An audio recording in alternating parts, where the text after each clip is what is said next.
So why National Poetry Month matters is because poetry matters. And your next question, why does poetry matter? For me, poetry matters because it's a way of paying attention, paying deeper attention, and a way of making meaning. And I think that's one of the most crucially human things we can do, is to make meaning from our experience. And that's what poetry helps us with. National Poetry Month matters just like Black History Month matters. It's not that you don't want it incorporated and interwoven into all of the rest of the months of the year. It's just that you have this one particular month where you can focus and celebrate. So to celebrate poetry in a specific month, well, it's just wonderful. Just like celebrating Black History Month in February is wonderful. Well, it's a great month to celebrate poetry and to think about poetry and to bring it into our daily lives. I think National Poetry Month matters for several reasons. I think first, it's a time of celebration. I think too often poetry is left in books and closets and other places that's hard to find, and I think it's a National Poetry Month is a good time to bring in some sunlight. It also is in spring, so spring's a good time to kind of get outside and enjoy poetry.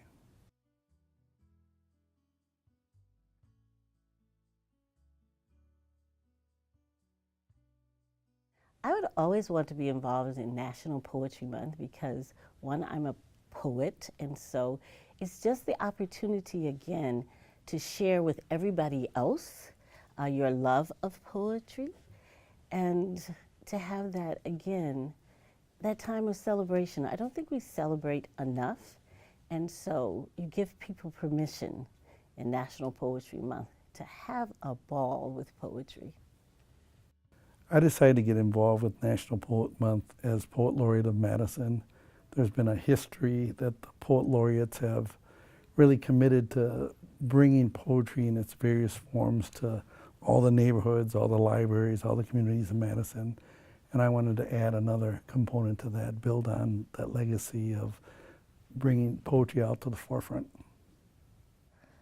Well, as you can hear, I'm a scholar and a professor, former professor, retired now, and also a poet, and I was a poet in the schools. And so the idea of getting to celebrate Poetry Month is something that's always been near and dear to my heart. Well, what made me want to be involved with National Poetry Month, as a poet, I think I feel some responsibility and some desire to draw attention to the work that poets do and draw attention to ways that community engagement around poetry and with poetry and through poetry can happen. It's not some rarefied activity that we do locked away in a garret somewhere. Poetry is of the people, for the people, and Poetry Month really celebrates that.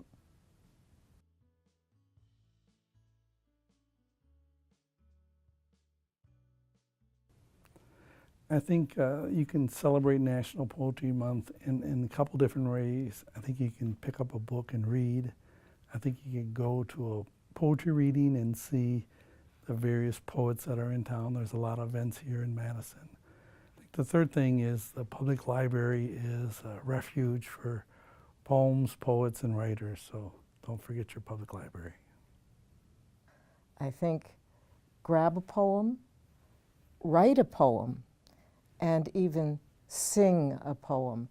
I found that it's really fun. One of the things that I've been doing in my retirement is creating operas, and I never thought that I would do this, but a good way to memorize a poem and make it yours is if you put it to a little tune in your head, and then you can sing yourself awake, and you can sing yourself asleep, and you can sing yourself on your way to work with a poem a day that you put a melody to. So that's my contribution to another way to celebrate Poetry Month.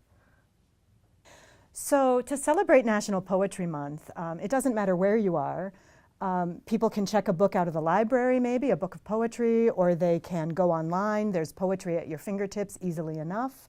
And I like to think that everybody can take a little time and maybe find a few words for something they've experienced and realize what that is, to put words to the ordinary or extraordinary experiences of our days.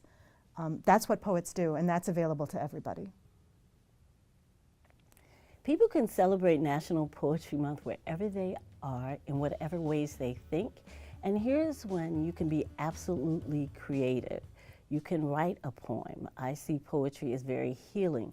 You can read your favorite poets. You can make sure that you listen, or you can go online. There are just so many avenues. But I'd like to think in the month of April, poetry is in the air, and you can get it everywhere.